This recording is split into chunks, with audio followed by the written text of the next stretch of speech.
하나의 사건인데 네 개의 초상화가 있까? 이게 무슨 말일까요? 오늘은 역사상 가장 유명한 장면 중 하나를 네 개의 서로 다른 렌즈로 들여다보려고 합니다. 단 하나의 사건, 하지만 네 개의 다른 관점. 이 차이 속에 숨겨진 진짜 의미는 과연 무엇일지 지금부터 함께 파헤쳐 보겠습니다. 우리가 보통 예수의 예루살렘 입성하면 떠오르는 이미지가 있잖아요.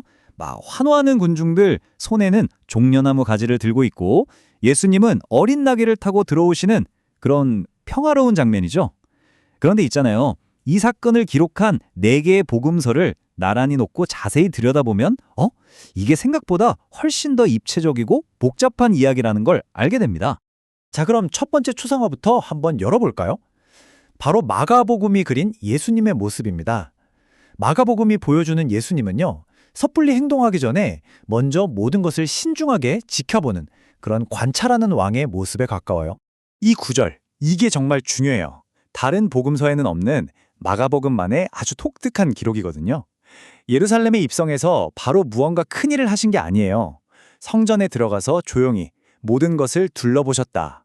마치 큰 작전을 앞둔 지휘관이 조용히 전장을 둘러보는 것처럼 말이죠. 굉장히 의도적인 행동이라는 느낌을 주죠.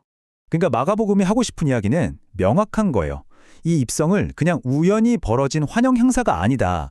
모든 것이 철저히 계획된 사건이었고 왕이 행동하기에 앞서서 자신의 영토, 특히 성전의 상태를 먼저 점검하는 아주 의미심장한 과정이었다는 거죠. 자, 그럼 두 번째 그림으로 넘어가 볼까요?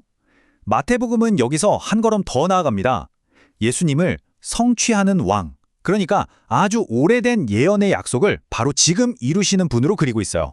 마태는 이 사건을 그냥 보여주지 않아요. 곧바로 구약의 스가랴 선지자가 했던 예언을 딱 가져와서 인용하죠. 그러면서 선언하는 겁니다. 이 모든 일은 예언의 말씀을 이루기 위해 일어난 것이다. 이건 우연이 아니라 수백 년 전에 약속된 일이 바로 지금 우리 눈앞에서 성취되는 순간이라는 걸 아주 강력하게 보여주는 거죠. 이게 바로 마태가 던지는 핵심 메시지인 겁니다. 예수는 약속대로 오신 정당한 왕이다.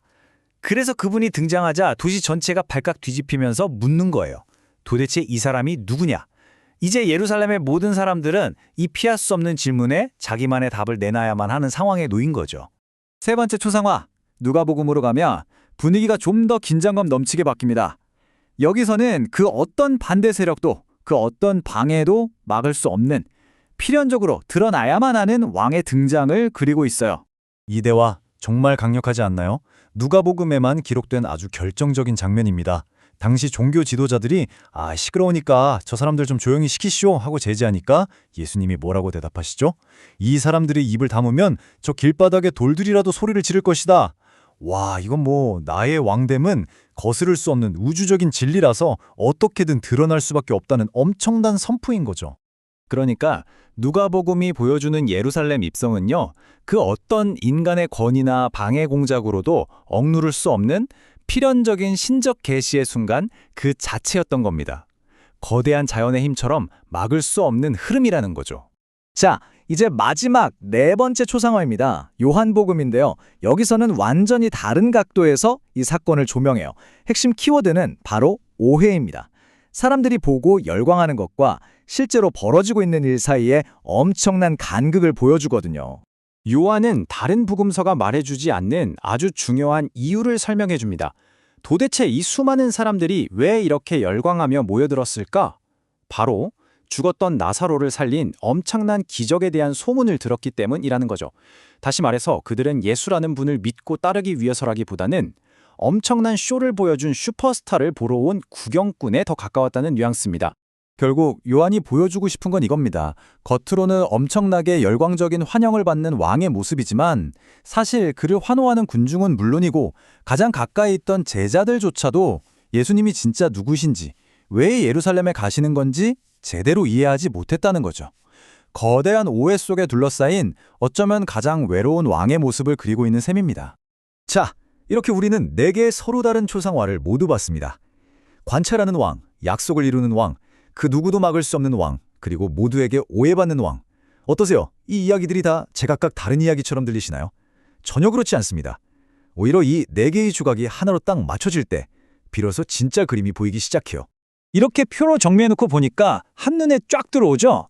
이건 네 개의 다른 이야기가 아니에요. 하나의 아주 복잡하고 입체적인 사건을 서로 다른 네 개의 각도에서 조명한 거죠. 마치 다이아몬드의 각면이 저마다 다른 빛을 반사하는 것처럼요. 이 네 가지 모습을 다 합쳐서 생각해보면 사람들이 그토록 원했던 그런 왕의 모습이 아닙니다. 당시 사람들이 기대했던 로마 제국을 무력으로 뒤엎고 자신들을 해방시켜줄 그런 강력한 정복자, 영웅의 모습과는 거리가 멀죠. 오히려 이 모든 초상화는요, 놀랍게도 단 한 곳을 가리키고 있습니다. 바로 영광의 보좌가 아닌 십자가를 향해 묵묵히 걸어가는 왕의 모습입니다. 세상에 기대했던 것과는 전혀 다른 종류의 왕, 전혀 다른 방식의 사명을 보여주고 있는 거예요. 그리고 이 거대한 오해의 중심에는 그들이 다 함께 외쳤던 호산나라는 단어가 있습니다. 이 단어의 원래 뜻은 우리를 구원하소서라는 간절한 기도거든요. 군중들은 지금 당장 우리의 정치적 경제적 문제를 해결해 주세요라는 의미로 호산나를 외쳤던 겁니다. 그들은 왕을 섬기려 한 게 아니라 내 문제를 해결해 줄 강력한 해결사를 원했던 거죠. 그러니까 자기들의 기대가 채워지지 않자 그 뜨거웠던 열광이 그토록 차가운 증오로 순식간에 바뀌어버린 겁니다. 호산나를 외치던 바로 그 입으로 십자가에 못 박으라고 외치게 된 거죠. 2000년 전의 이 이야기는 바로 오늘을 사는 우리에게도 똑같은 질문을 던지는 것 같습니다. 우리는 어떤 종류의 왕을 환영하고 있나요? 내 삶의 불편한 문제들을 척척 해결해주는 그런 능력 있는 해결사를 찾고 있습니까? 아니면 내 삶 전체를 맡기고 그분의 뜻을 따를 그런 진정한 왕을 맞이하고 있습니까?